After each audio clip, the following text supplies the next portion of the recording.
shiur est dédié à la réfoua de Rav Ovadia Yosef, Rabbi Ovadia Ben Georgia, de Torkosh HaCholam en Israël. Alors, Yochanan nous pose une question, n'est-ce pas? Alors, moi, je voulais savoir comment on fait pour motiver son cœur à faire tchouva, et pas que son intellect. Parce qu'intellectuellement, tout le monde sait qu'il faut faire tchouva, enfin, on peut se convaincre, mais si le cœur il n'a pas envie de faire tchouva, on ne peut pas faire tchouva. Alors, comment on fait pour donner envie au cœur de faire tchouva? En fait, ta question, elle est la question, avec le grand L.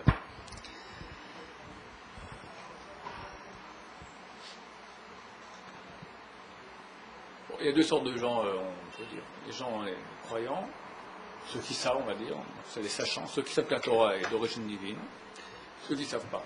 Ceux qui ne savent pas, on les invite à faire un séminaire dans lequel on va démontrer rationnellement, de façon cartésienne totale, la véracité de la Torah. Point. Et après un séminaire, il a compris, ou il est dans une famille religieuse, et il sait. Je sais que maintenant, Dieu existe, j'ai une mission. Il y a, à la fin, où j'ai réussi, où j'ai raté ma mission, ou plus ou moins, et le plus est mieux que le moins. Et il y a des bilans intermédiaires qui sont chaque année, les jours que nous vivons maintenant, les jours du bilan annuel. Et l'esprit, l'intellect comprend très bien la nécessité de réussir. Et on voit que bien qu'on a compris, au niveau de l'acte, au niveau de la réalisation, ça coince. Alors, il faut bien définir qui nous sommes et comment ça fonctionne un peu chez nous. On va voir où ça coince et après, quand on aura un bon diagnostic, on va essayer d'après de trouver la bonne ordonnance. L'intellect voit les choses. L'intellect, ce n'est pas la partie la plus essentielle de mon être. L'essentiel de l'être, c'est ce que Chazal appelle le cœur. Ce qui est dans le cœur, je ne pense pas qu'il soit forcément là. Ce n'est pas la pompe qui fait le sang, mais le cœur, ça veut dire l'intériorité, c'est dans moi. Je dis à quelqu'un maintenant, tu fumes, c'est pas bien de fumer. Il dit, je sais. Mais je veux quand même fumer. On va dire, il a une pulsion corporelle, il a un intellect qui lui dit de ne pas fumer. Lui va décider entre les deux. C'est qui ce lui? Celui, on appelle ça le cœur. Les mystiques juifs appellent ça le rouar. Le cœur. Le cœur, qu'est-ce que c'est? C'est en fait le dirigeant qui va recevoir les différents éléments, comme un directeur d'une boîte ou un général d'une armée. Tous ceux qui sont dans des postes de commandement, qu'est-ce qu'il doit faire? Il reçoit des éléments d'information, il les trie. Qu'est-ce qui est important? Qu'est-ce qui est moins important? Après, il reconstitue ça un bâtiment intelligent, une stratégie, et il commande.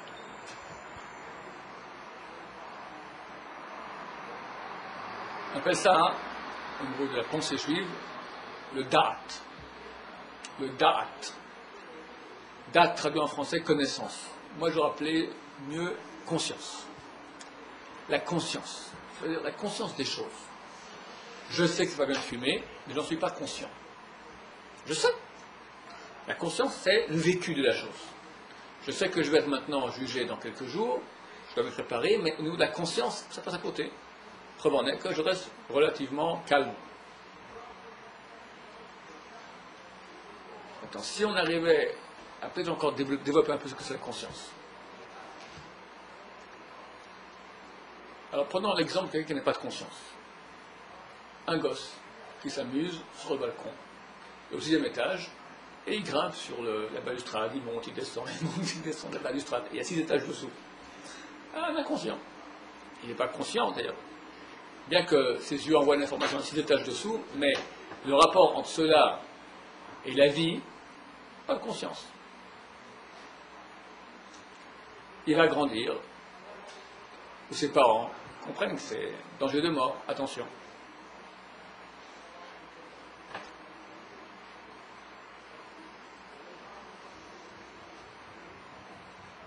Qu'est-ce qui s'est passé? Comment on fait que l'intellect arrive à pénétrer le cœur, nous rendre conscients? Ça, c'est le secret vraiment de... Si on a ça, on a tout. Chazal disent, Chazal c'est nos sages de mémoire bénis, disent, un Talmid Chacham, c'est-à-dire quelqu'un qui connaît toute la Torah, beaucoup de Torah, qui a beaucoup de connaissances, qui n'a pas de date, il n'y a pas de conscience, Nevela Toba Emeno, ou Sharon n'est mieux que lui. Parce qu'avoir les connaissances, mais sans aucun impact sur toi, c'est... Mieux vaut que tu restes un animal, est moins grave que cela. Une charogne, c'est-à-dire que l'animal, il n'a pas de connaissance. Alors on comprend qu'il n'a pas de conscience. C'est une bêtise. Bon, mais on ne peut pas un animal d'être conscient. Mais un Talmid Chacham, qui est censé être l'homme le plus... qui a la connaissance la plus vaste du pourquoi et du comment de l'univers, si lui, il n'y a pas un rapport avec sa conscience, alors une charogne n'est mieux que lui. Ou bien, comme dit la Gemara dans Nedarim, traité Nedarim, elle me dit Dakaneta mahasarta. Si tu as obtenu le da'at, la conscience, il te manque rien. Da'asarta, il te manque ça, makaneta. Qu'est-ce que tu as obtenu dans ta vie? Quelqu'un qui a des millions, mais il n'a pas de conscience, il peut les dilapider. Mon père m'a dit dernièrement, il m'a dit qu'il connaît beaucoup de fils de millionnaires, que lorsqu'ils ont arrêté, en quelques années, ils sont devenus, ils ont tout perdu. Et là, il n'a pas de conscience. Il n'a pas bossé, il ne sait pas ce que c'est, il ne connaît pas ce business. Il n'a pas la conscience de ce que c'est que l'argent. Alors tu as beaucoup, mais tu n'as rien. Il te manque la conscience, tu n'as rien. Qu'est-ce que tu as obtenu? Tu n'as rien du tout. Tu as la conscience, qu'est-ce qui te manque? Il ne te manque rien. Attends, je ne parle pas au niveau de l'argent, je parle au niveau des choses qui sont essentielles. Si quelqu'un il est conscient du pourquoi et du comment de la vie, si il sait le pourquoi et le comment, mais il n'a pas conscience, ça ne sert à rien. La conscience, c'est la clé de tout. Mais c'est une question dont on va beaucoup en parler. Alors je vais répéter.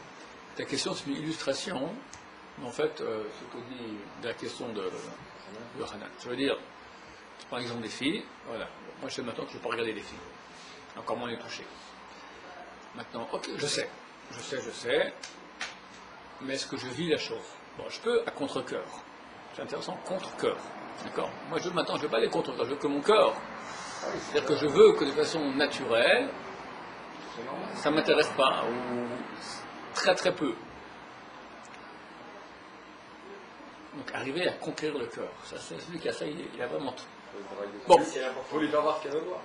C'est l'envie de voir. Je vais donner, peut-être il y a encore d'autres choses, je suis un peu à froid comme ça, mais je vais donner 2 recettes pour draguer notre cœur, pour arriver à vivre la chose. Il y a une chose que tous les rabbins répètent sans cesse, ça s'appelle le moussard. Le moussard. Le moussard, ce sont des textes qui sont faits, écrits par des gens extrêmement sains d'habitude, qui vont nous envoyer des messages de prise de conscience. Et quand on lit ces messages, et on les relit, chaque fois qu'on lit, ça met une petite rainure supplémentaire dans notre cerveau. Et à force de répéter, ça fait une empreinte qui devient indélébile. C'est comme du bourrage de crâne. Bourrage de crâne, exactement. Comme faire un gosse. Comme un gosse, tu vas lui dire d'arrêter de mettre les doigts dans le nez. Ça devient vraiment chez lui une chose acquise. Domptage. Moussard, il y a une partie, donc mon intellect a compris. Je sais que c'est bien. Dans mon cœur, il ne veut pas. Alors, le cœur, pourquoi il ne veut pas? Parce qu'il est sensible aux pulsions matérielles et relativement insensible aux pulsions intellectuelles. Alors parlons le langage matériel. On va dire, écoute, je vais sensibiliser. Je peux sensibiliser ou bien avec le langage vraiment très matériel, attention les coups, c'est aussi un moyen qui existe. Il y a une sensibilisation qui est beaucoup plus grande, c'est, je vais répéter la connaissance intellectuelle que j'ai, je vais la lui répéter. Comme prenons l'exemple du fumeur. Si je vois bien fumer, oui je sais. Hier, ça c'est plutôt le côté des coups, je n'aime pas. Bon, alors bon, dans le cas du fumeur, je vais parler du côté du coup, d'accord. Hier, j'ai un ami qui vient de faire maintenant un scanner de ses poumons, c'est un grand fumeur et voilà, il n'a plus que 3 mois à vivre. Tu es en train de fumer devant toi. Il sait très bien que c'est... Voilà, en fait, il est tellement choqué qu'il fume une deuxième cigarette pour se calmer, ça se fait aussi. Mais d'habitude, la proximité de la chose,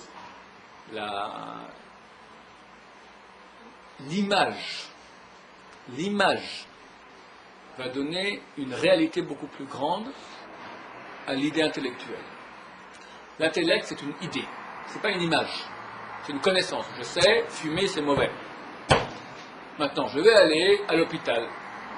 Je vais regarder maintenant les gens dans la section oncologique, poumon, phase finale. Je garantis, un fumeur qui va là-bas, il va tourner 24 heures là-bas, bien regarder tous les dossiers, qui, quoi, comment, il arrête de fumer au moins quelques heures, voire quelques jours. Ou totalement. C'est-à-dire, qu'est-ce qui s'est passé? Comme je connais un cas similaire, j'ai une amie de ma femme, à 20 ans, elle voulait acheter une moto. Elle demandait à son père, papa, je veux acheter une moto. Son père a dit, pas de problème. Bien, je te prends juste avant à l'hôpital, il y a certains hôpitaux que je ne connais pas à Paris, ceux que tu connais, de tous les accidents de la route, je crois, surtout les gens qui sont moto. Alors lui, il manque une jambe, lui, il manque une tête, lui, il manque, enfin, d'accord, tous les... Elle a fait le tour là-bas, papa, je veux plus de moto. Qu'est-ce qui s'est passé? Alors, on peut lui dire, écoute, tu sais que c'est trop dangereux la moto, il y a beaucoup d'accidents. Oui. Je sais. Elle ne ment pas. L'intellect a compris. Quand il y a une image, le corps et le corps sont sensibles aux images. Alors, il faut donner des images. Maintenant, si quelqu'un il a un corps qui est niveau, on va dire, pas encore très travaillé, il comprend plutôt le langage négatif, les dangers. Un corps qui est plus travaillé devient sensible aux choses plus positives. D'accord? Sensible, c'est-à-dire il est déjà plus sensible à la spiritualité. On peut lui parler un langage de spiritualité, du kiff de l'absolu. On parlait l'autre jour du kiff de la Torah, le kiff de Dieu. Ça existe, mais c'est une chose qui se développe. Peut-être j'en ai directement à la deuxième recette, deuxième ordonnance. Dans les cas, on peut pas avoir d'image. Pour faire tu vois, il n'y a pas d'image en fait. Ah, mais bien sûr, les images. Ben, écoute, tu n'as qu'à regarder aujourd'hui, prends n'importe quel livre de Moussa, et te parle d'images. Il te dira, tu donnes des exemples, des images, beaucoup. Il y a les livres de Moussa, bien sûr. Pas d'images qui nous font peur, on dit ok, je vois ça, je dois faire tu vois. Il y a des images de peur, des images de bien. D'accord? Par exemple, il y a un truc qui est très très positif, c'est des histoires de tzadikim. Tu vois comment lui, quand on lit une histoire d'un tzadik, on s'identifie tout de suite. C'est comme ça. Tu vois comment lui, tu prends n'importe quel dis-moi un verbe. Bon, maintenant on va regarder des filles, voilà. Comme lui, il a eu une fois une tentation et il a fait un truc extraordinaire et voilà, il a payé une fortune pour arriver à ne pas regarder une fille. Tu vois ça. Tu sors tout à coup, il y a une fille. Ayant lu cette histoire, et t'étant identifié, ça te renforce, c'est certain. C'est certain. Pour cela qu'il est absolument nécessaire. Quand je dis absolument nécessaire, ça veut dire absolument, c'est absolu, c'est nécessaire, on ne peut pas autrement. D'étudier du Moussar, minimum dans tous les chivotes, 20 minutes par jour. C'est sur le dosage. Pardon? Le dosage. 20 minutes minimum. Plus, c'est encore mieux. Honnêtement, c'est-à-dire quand on a un CD, comme ici, on étudie 10 heures par jour de Gemara, on développe justement pas le DAS, mais le Sechel, et que le type, par exemple, il n'est pas assez développé son DAS, et qu'il ne fasse que 20 minutes par jour, et qu'il développe un Sechel qui devienne encore plus intelligent après, on en fait un psychopathe super intelligent. Je n'ai pas compris. Tu veux dire que c'est pas assez, les 20 minutes? Surtout, en plus, elle va Pas plus. dans un endroit où les gens qui sont regardés, tu vois. J'ai dit le minimum. Tu peux pas trop non plus, parce que attends, le moussard, c'est pas de la pensée juive. Moussard, C'est dresser son cœur.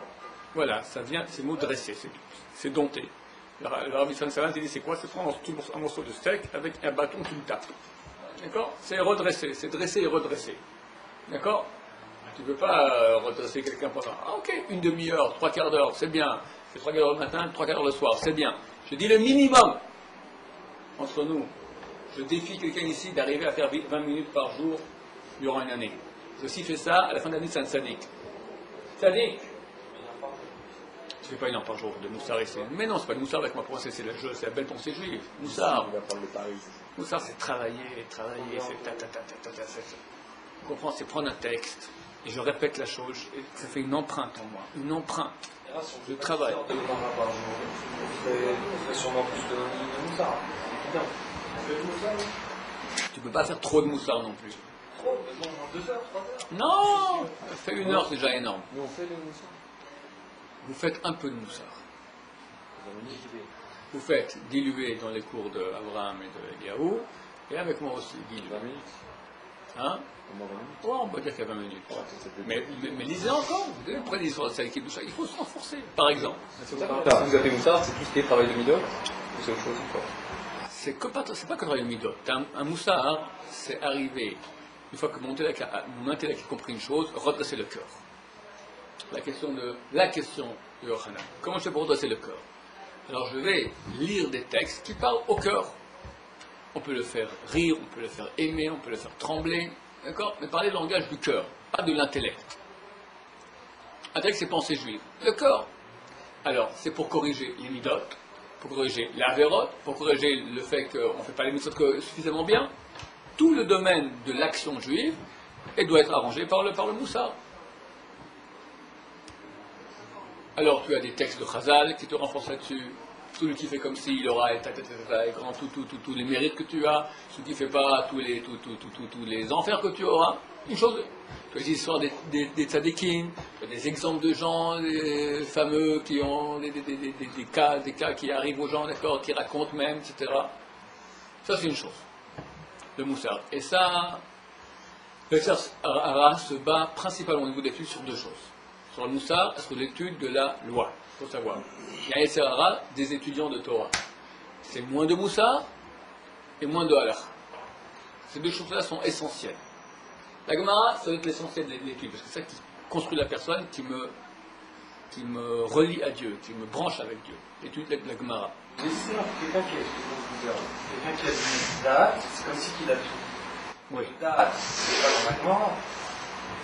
Ouais. Si tu as beaucoup de dates maintenant, mais tu n'as aucun sechel, à quoi ça te sert? C'est vous qui avez dit tout à l'heure que celui qui a le date, il a tout. Donc j'ai tout déjà. Date, c'est conscience. Conscience. Mais il est bête. Il est bête, mais il est conscient. Il est conscient, mais il est bête, d'accord. Il est intelligent et C'est vrai, inconscient. c'est vrai qu'il est bête, qu'il est conscient. Alors quelqu'un qui est bête, qu'il est conscient, qu'il est bête, qu'est-ce qu'il fait? Il change. Il va apprendre. C'est pour ça qu'il faut d'abord- Qu'est-ce qu'il va apprendre? Qu'est-ce qu'il va apprendre? Il est conscient. J'ai conscience totale. J'ai le 100% de ma conscience à quel point je suis bête. Qu'est-ce que je fais? Là, on commence à devenir inconscient. Qu'est-ce qu'on fait? On dit, Quand tu dis quoi? Gemara. Bravo. Et d'abord, il Rabbi faut Salant, il y a un type qui est venu, un businessman qui le voir, il dit, écoutez, le d'arabe, moi, j'ai que 10 minutes par jour pour étudier. Qu'est-ce que je lui dis? Le Chumash, la Gemara, la pensée juive, la Bible, la Kabbalah, qu'est-ce que je fais? Je lis du Moussard. Et qu'est-ce que du Moussard? Oui. Pourquoi? Quand tu as du Moussard, tu verras qu'il y a beaucoup plus que 10 minutes par jour. Conscience. Conscience. Tu auras une conscience. Quelqu'un qui est bête, il aura la conscience qu'il est bête. Il va commencer à étudier. Mais tu ne peux pas te remplir que de conscience. La conscience te fera prendre conscience à quel point il est important de savoir aussi. Ok, très bien. Quelqu'un, c'est qui compare à une charogne? Celui qui a un grand savoir qui est non adéquat à sa conscience. Ça, c'est un type dangereux. Dangereux. Il peut utiliser tout son savoir à mauvais escient. Une grande confiance, on a savoir. Alors, plus tu auras une conscience, plus tu vas commencer à. Tu vas pas parler. C'est pas vrai, tu n'as pas une grande conscience. C'est une grande conscience, mais tu ne raterais pas une minute de ta vie à. Ça, de la conscience. C'est ce que la Torah, on parle de ça. C'est C'est bon. à 150%. Regarde, il n'y a pas dans la conscience. Déjà, des consciences, on est venu ici, tout seul. Voilà, Une fois, je suis rentré chez un grand tzaddik, dont je ne vais pas nommer le nom. Et bon, les gens sauront de qui on parle. Bon, je peux dire, on est rentré chez Rav Ovadia Yosef. On devait faire un petit clip pour le gala, comme quoi il bénit la yeshiva et il bénit tous les donateurs, etc. Bon, le caméraman m'a dit, moi je rentre, et après vous rentrez, je vous filme en train de rentrer. Ok, alors on m'appelle maintenant Rav Shaya, rends le caméraman, le papa, et je vais rentrer. C'est-à-dire qu'entre Rav Shaya qu'on a dit, c'est pas moi qui suis rentré, c'est le caméraman, et il y a un temps que lui se mette là, qu'il m'a filmé, je rentre. Ça a pris 8 secondes. J'ai vu sur le Rav qu'il était pas en colère, mais Macpi, ça dérangeait. Pas 8 secondes. 8 secondes. 8 secondes. C'est un niveau. C'est un niveau de tous les Talmidei Chachamim normaux. Qui savent c'est quoi quand tu es en état d'amour de Torah et de valeur de Torah, tu n'as pas du temps à perdre. Tu n'as pas du temps à perdre. Parce que c'est la vie. Quelqu'un veut donner un peu de sa vie, tu es prêt à donner 8 secondes de ta vie. Peut-être. Un inconscient. Inconscient de ce que c'est que la vie, de ce que c'est que l'étude de la Torah, de ce que c'est que chaque seconde tu peux avoir de l'infini, ça le tue. Ça revient. Ça le tue. Quels sont les 2-3 ouvrages à avoir absolument comme ça? Vous parlez quelques mots. Les livres. Ouais.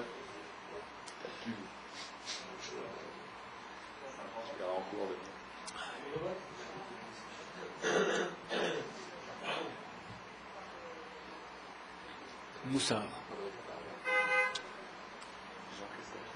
Il y a des grands classiques.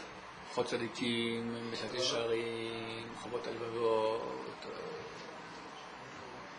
Sha'arei Tshuva. Le premier, on a parlé quelques mots. Moi, je pense que les choses qui nous parlent le plus à nous, petite génération de nuls, et qui a beaucoup de chemin rapidement, c'est les livres qui racontent des histoires de tzadikim. J'ai lu la vie de Rabbi Akiva. Les vies de, par exemple. Et t'as absolument pas Baba Saleh, Rav Moshe Feinstein, tout ça. Bien qu'ils mettent la barre haut, mais ça nous donne aussi le côté merveilleux. Ensuite, tu as des livres qui sont écrits, il y en a beaucoup en hébreu, Tufra Yabiou, An Shabeach, qui racontent des histoires quotidiennes, d'accord, de gens, tac, tac, tac, ou des miracles qui sont arrivés. Peut-être beaucoup de gens, Niflot, Niflot, comment ça s'appelle ce livre-là? Maaseh Niflotecha. Alors, beaucoup de trucs qui racontent des miracles et tout ça, qui renforcent beaucoup en Emouna, en faisant attention aux mitzvot. Il y a une série de livres de Rav Tobolski, sur Tikkun Amidot, par exemple, qui sont faits très bien. Il y a une partie, c'est la Sidra, quand même quelqu'un qui sont traduits en français. C'est la Sidra, la série de Tikkun Amidot, de Tikkun, de redressement des Midot. Alors, tu as sur la colère, tu as sur le respect de son prochain, le respect des biens de son prochain, le vol, tu as sur la hanava, l'humilité. Et il sépare les livres en plusieurs parties. La première partie, il ramène tous les écrits de Chazal qu'il y a là-dessus, dans la Gemara, dans le Zohar, etc. Après, il te redonne des combis de travail. Après, il finit toute une partie du livre qui est très belle, avec des histoires sur les tzadikim, Israël, Baba Saleh, le Rav Machin, tout ça, sur le sujet qui est traité. Donc c'est bien, ça fait complet. Tu lis un peu ça, tu lis un peu ça, tu lis un peu ça. Tu lis pas le livre de A à Z, tu lis dans la partie A, après tu lis dans la partie M, après tu lis dans la partie X, d'accord? Milieu, début, milieu et fin du livre. Donc voilà, je te donne une bonne liste. La série de livres du Rav Tobolski. Sidra Tikkun Amidot, la série de Tikkun Amidot. Comment ça s'appelle en français, Gary? Pardon? Alors ça, c'est sur la colère. Chasse la colère à 4 millibras. Chasse la colère de ton cœur. L'Anavi mitenchen. On se dit en hébreu, l'Anavi mitenchen. Aux humbles, il donnera du charme. Il y a un livre qui s'appelle Izaru bekvod chavechem. Faites attention à l'honneur de votre prochain. Izaru bemon chavechem. Faites attention à l'argent de votre prochain. Tout ça, c'est de la Tobolski. La vie des Perkavot. Oui, c'est très bien. C'est tout ce qui est vie des Sadikim, tout ça. Comment ça s'appelle l'histoire des Sadikim, les Tanaïm. Maaseh Avot, l'action de nos pères, ça ne manque pas. C'est un truc qui marche très bien aussi sur le marché. Voilà. Bon, Moussa, deuxième étape, qui consomme beaucoup ces jours-ci, parce que je pense que c'est le travail de conscience, vraiment, c'est vraiment le travail du cœur. Les Chazal le disent.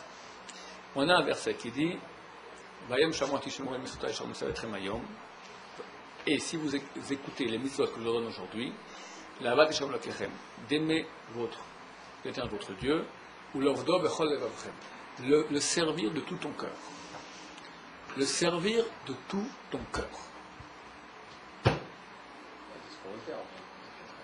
On cherche maintenant. Le cœur, bon, moi je sais. Le cœur. Ou comme on dit à la fin de la prière, Viadatayom, tu le sauras aujourd'hui, Vashevota el levavecha, tu ramèneras à ton cœur, Tiachem Elohim, que l'Éternel est tout puissant. Je sais. Je fais un séminaire, je sais la Torah, je crois complètement. Mais le cœur, il est en honolulu, le cœur, il est froid, il est mort. Or, maintenant, surtout dans ces jours-ci, les Minoraïs, on veut réveiller le cœur. Chazal nous disent, c'est quoi le travail du cœur? Le ovdo, bechol levavchem. Littéralement, le auto-servir, on traduit en français servir, mais ça signifie travailler. Le travail du cœur, et vos mères, ils disent, qu'est-ce que c'est? Tfila, la prière. La prière est le service divin qui nécessite le cœur. La prière, c'est pas dire les mots. Tu as un père. Et toi, maintenant, tu veux que ton père, on va dire, tu as fait une grosse gaffe, tu veux que ton père t'excuse. Et tu viens lui demander vraiment du fond du cœur, papa, pardonne-moi. Voilà. Lui, il ne veut même pas te voir. D'accord. Tu viens sur la pointe des pieds, et tu vas, et tu fais une demande, tu l'implores. Tu l'implores. Et tu es vraiment en état, je ne sais pas comment dire en français, l'imploration. D'accord. Ça ne peut pas être ce que les gens font très souvent, lire. La prière, c'est pas lire. La prière, c'est prier. Je te prie. Je te prie, j'ai une demande. Quand quelqu'un va arriver, et c'est un travail, mais c'est un travail qui marche. Ça se cultive. Et surtout durant ces jours-là, je dois vous dire que durant ces jours-là, comme c'est marqué, dire Hashem bimasso, appelez Dieu quand il est présent, Biodokar, parce qu'il est proche. Durant ces jours-là, depuis le premier jour de Elul jusqu'à Kippour, Dieu est présent. Il est présent, c'est que la prière est beaucoup plus facile. Elle est plus facile. Surtout qu'on sait que dans ces jours-là, on va être jugé. Ça nous donne. Il y a une présence de Dieu. C'est pas trop difficile de s'imaginer cela et de le vivre. Quand tu vas prier, en vivant ta prière, tu ne peux pas, comme écrit le Rav Wolbe, et l'expérience le prouve, tu ne peux pas sortir d'une prière qui est faite avec imploration à Dieu comme tu es rentré. Tu sors différent. C'est pas mieux de prier dans une langue où on comprend tout? Peut-être. Peut-être. La prière en hébreu, la question elle est, est-ce que c'est pas mieux dans ce cas-là de prier dans une langue qu'on comprend? On comprend tout. C'est-à-dire que prier sans comprendre, c'est bien. Mais il te manque l'imploration. Maintenant, prier en français, tu as l'imploration, mais tu n'as pas la technique. C'est-à-dire que les prophètes nous ont donné une prière qui est en hébreu, qui a une action très grande. C'est une échelle. Comme je dis très souvent, c'est une échelle. Toi, tu vas prier, tu vas rester. Tu as prié, c'est bien. Tu vas implorer, tout ça, c'est très bien. Mais eux, ils t'ont mis un ascenseur, une échelle spéciale. Le problème, c'est que nous, on dit l'échelle sans monter dessus. Tu l'as dit. Tu dis, il y a une échelle, tu ne montes pas dessus. Monter, c'est que mon cœur, il monte dessus. Donc, je vis ce que je dis. Quand le chien arrive, moi, personnellement, quand je fais le schéma, je ne veux pas la même forme que quand je dis modèle ou chose. Le schéma, je suis haut. Et les autres, je suis un peu. Oui, nous tous. Le chemin Israël, c'est une mitzvah de la Torah importante. Et elle agit. Donc, il y a deux points centraux dans la fila. C'est le chemin et la Hamida. Le chemin, c'est pas une prière. Hein. Le chemin, c'est dire, c'est recevoir sur soi la royauté de Dieu. Et comprendre et vivre ce qu'on dit. Mais ce n'est pas la prière. La prière, c'est prier. Le chemin, ce n'est pas une prière. Prière, le chemin, c'est une profession. Je reconnais maintenant l'unicité de Dieu et l'obligation que j'ai. Voilà. Ce n'est pas une prière. La prière, c'est prier, c'est implorer. C'est être en train de chialer devant Dieu. Dieu t'en prie. Pourquoi tu chiales? C'est seulement que tu demandes. Parce que c'est vrai que la prière, n'a pas de demande personnelle. On demande des choses pour Am Israël. On demande pour la gloire de Dieu. Quand tu implores Dieu qui se dévoile dans sa gloire, c'est une histoire d'amour. C'est vraiment une histoire d'amour qui est très belle.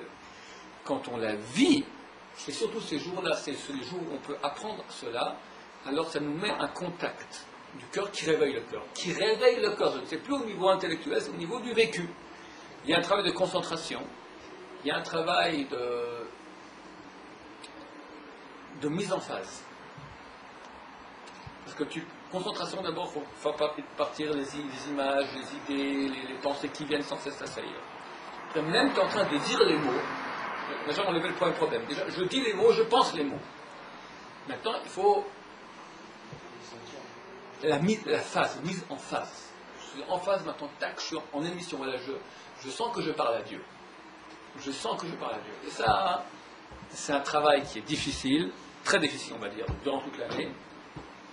Mais durant ce jour-là, je dois dire qu'il est beaucoup plus facile. Et il faut travailler. Dans n'importe quel juif qui est né dans le monde juif et qui a travaillé un peu là-dessus, donc qui a déjà fait l'habitude, c'est pas trop dur la mise en phase. Les gens qui sont relativement nouveaux là-dedans, c'est un travail à faire qui paye vite. Ça marche. Je suis obligé de dire que ça marche. Faut pas être un baba salé pour sentir de la prière.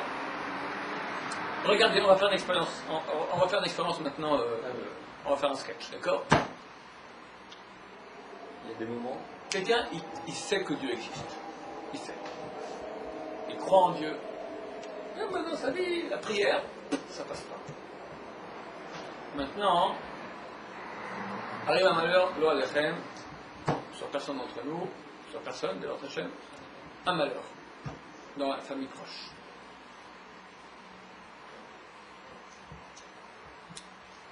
On te dit, il faut prier. Il ne faut rien faire, il faut prier. Comment tu vas prier? Tu vas dire les mots, prendre tes lignes, tu lis, mais tu déverses tout.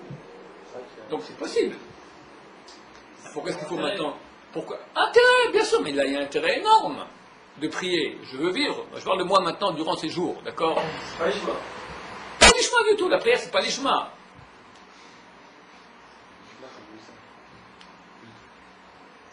La prière qui est plus grande, c'est pour. Mais même quand je prie pour le peuple d'Israël, je prie pour la gloire de Dieu.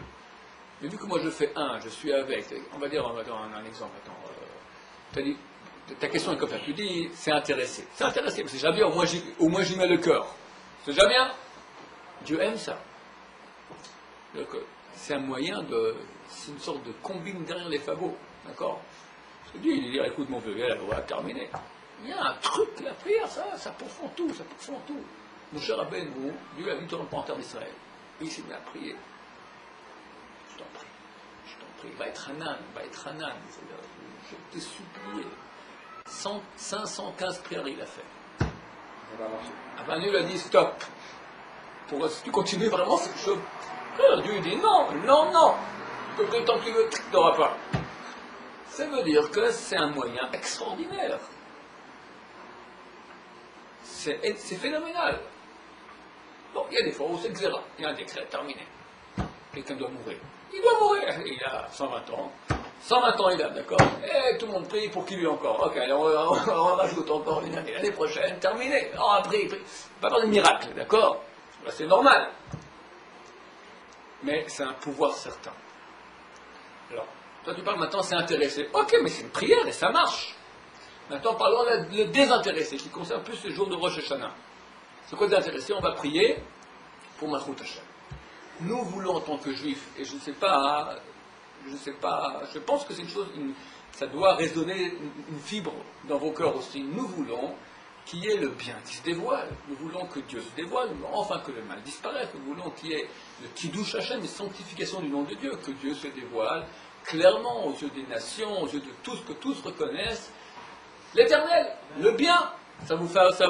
Maintenant, tu pries pour ça. Tu n'as pas de plus désintéressé que ça. Mais tu peux prier tout ton corps pour cela. Quelque part, tu fais. Pas ici, tu es intéressé, mais là, tu es intéressé. Non, tu n'es pas intéressé quelque part à ce qu'il y ait bien dans le monde. Tu vois une injustice. On te raconte qu'il y a une injustice. Ça te heurte. Ça te met hors de toi. Ça ne te concerne pas. Mais tu entends ça, ça te bouffe. Pourquoi? Ça ne te concerne pas. Le fait qu'il y ait le mal, le fait qu'il y ait des choses qui ne sont pas justes, ça te fait mal.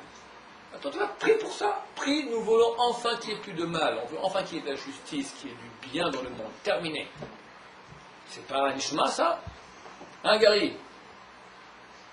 C'est l'ishma. Prie pour ça. C'est le jour. Il y a des situations quand on est en danger où là vraiment on prie différemment. Oui. Ce que j'aimerais, c'est avoir justement cette force en même temps chaque prière. D'accord. Alors, on va c'est exactement la question. Généralement, Alors, ça- comment on fait alors? On ne peut pas à chaque moment ici imaginer Généralement, que. ça marche, en plus, parce que- Alors, on va travailler maintenant avec notre date, avec notre conscience, se dire que maintenant je veux me mettre. D'abord, il y a une préparation à la prière. C'est pas on rentre, on a fait la prière, on sort d'un truc, tac, on se met automatiquement. La Gemara, elle dit, Yerushalmi dit comme ça, qu'on doit remercier la tête qui sait se prosterner au bon moment. Toi, tu es dans Lulu, tu es dans tes affaires, machin, tout ça, puis tu sais mobile, tout seul. Tu verras, c'est extraordinaire, d'accord? C'est fantastique. Tu sais le dire par corps, tout par mécanisme. Ça sert à rien du tout. Qu'est-ce qu'on fait pour arrêter ce mécanisme? Il y a un petit truc à faire. Il est marqué dans la Gemara, Chassidim Rishonim, le pieux d'antan, se préparait 1 heure avant la prière. 1 heure. C'est pas 5 heures. Nous, c'est pas 1 heure. Prépare-toi 30 secondes. 30 secondes. Tu verras que ta prière est autre déjà. 30 secondes. Qui je suis, en face de qui je vais prier, pourquoi je prie, qu'est-ce que je veux faire maintenant, Le problème, c'est que nous faisons toute la journée des chansons sans penser de pourquoi, qu'est-ce qu'on est en train de faire. Tu fais par machinalement, tu le matin, tu mets la tête sur la télé, tu lis, tu es là, tu manges, tu dors, tu es le mara, tout, mais toi, tu es où là-dedans? La machine, elle fait. Mais toi, c'est ton cœur. Toi, c'est ta conscience. Es-tu conscient de ce que tu viens faire maintenant? Je vais prier à Dieu. Je, petit être humain, fini, prier à celui qui m'a créé, à celui dont toute ma vie dépend.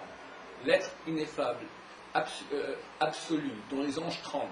J'ai le droit maintenant, je vais parler devant lui. Rien que ça, tu as dit ça, c'est certain, en le vivant un minimum, d'accord? En imaginant un minimum, ta prière est différente. Tu ne peux pas commencer.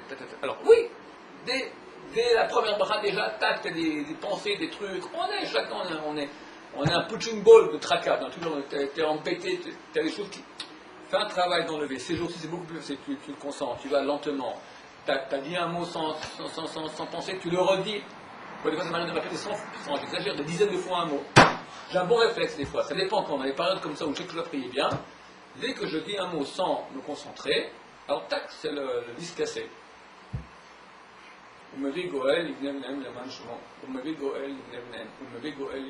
je pars au je reviens, je passe au Parlement Maroc, une demi-heure, tac, je sais où j'en suis. C'est un bon truc comme ça. Alors tu l'as dit avec des trous, d'accord, t'as pris un moment, tu as. Si on a dit le nom de Dieu, on peut le dire une fois. Si on a dit Baruch Ata Hashem, on peut le dire une fois. Attention, si tu as dit le nom de Dieu, ça peut répéter le nom de Dieu, d'accord, tu peux pas. Une bracha, tu peux pas. Tu peux répéter le nom de Dieu, c'est pas la bracha. Par exemple, tu as dit Retsé Hashem, Elokenu, Ba'amecha, Israël. Ou Velik Svatam Shei. Tu peux te rappeler que tu n'as pas pensé ça. Tu peux répéter Retsé Hashem, Elokenu. Tu peux dire que c'est une phrase entière qui a un sens. C'est bien, il faut le faire. Une bracha pour ça. Une bracha, c'est bracha Pas de Beged Amida. Non, pas au milieu de la Mida. Tu peux refaire tout la Mida en tant que Mida, mais pas un morceau. Entre une fila. La bracha. La bracha, c'est marqué, à ce moment-là, c'est marqué Lotus Hashem Hashem. La chav. Tu ne vas pas dire le nom de Dieu en vain, c'est sur la bracha. Ça, on ne peut pas dire. Bracha, c'est vraiment, ça fait une action que une fois que tu l'as dit, tu ne peux pas répéter. Mais dire une phrase sans bracha, je peux dire maintenant Adonai Imnor Lam Vaed. Je peux le dire 20 fois. Il n'y a aucun problème. Adonai Imnor Lam Vaed. Adonai Imnor Lam Vaed. C'est permis, c'est un verset de la Torah. Retsé Adonai Elohenu Ba'amecha Israël. V'ishvatam Sha'eh. Je peux le dire, pas de problème. Baruch Ata Hashem, impossible. J'ai commencé la traduction de la Mida pour vraiment il y a écrit Baruch Ata Hashem, Magan Abraham, une bouclier d'Abraham. Il faut penser à quoi un bouclier d'Abraham, vous pensez à quoi vous disiez ça? Abraham, Abraham. On sait, mais. Abraham, c'est Am Israël, d'accord. Nos ancêtres, nous, c'est la même chose. Ils sont là, les ancêtres, d'accord. Magen nous protège. Dieu protège Am Israël. Pour la Mida d'Abraham. Pourquoi pas Magan Israël? Ok, il y a raison profonde pour tout. Il y a. Le Nefesh HaChaim, il écrit que le sens du texte, il est beaucoup plus bas que ce que ça veut dire dans la prière. Même quelqu'un qui pense tous les mots, et on ne sait pas plus que cela. On ne connaît pas plus du sens de la prière que les mots, que ce que ça veut dire. Il dit c'est la partie la plus basse. Ça agit très très haut, comme on voit dans les Ketuvot, dans les écrits du Hari. Il dit les Ketuvot et les écrits du Hari sont encore beaucoup plus bas que la réalité que les prophètes ont mis sur pied de l'action de la prière. Lui, il conseille, comme ça il écrit, que c'est bien, si tu peux, vraiment la meilleure prière, voir les lettres. Je pense que ça veut dire, tu vois, parce que ce qui agit, c'est beaucoup plus haut que le sens. Donc tu vois les mots. Magen, Abraham, mais c'est un travail, c'est 1 heure de prière. Bon, laisse tomber, c'est pas pour nous ça. Et quand on voit ça, plus. Ouais, ouais. Parce que tu as la conscience, de ce que tu dis. Alors, qu'est-ce que je dis? La conscience que je dis, le sens. Maintenant, il y a une conscience plus grande, c'est les lettres elles-mêmes, les mots en eux-mêmes. Tu as une conscience. La conscience, c'est ça la prière. Une prière sans conscience, c'est pas une prière. C'est marqué Tfila belo chavanan, Tfila sans intention, c'est donc sans conscience, qui gouche neshama. C'est comme un corps sans âme. C'est mort. Tu as dit les mots. C'est casse-pied, c'est 2 heures de temps perdu. Alors il y a des gens qui me disent, je ne vais pas prier. Non, prie quand même. Mieux vaut quand même un corps mort que pas de corps du tout. D'accord? Ok, on s'arrête ici. Baruch Adonai,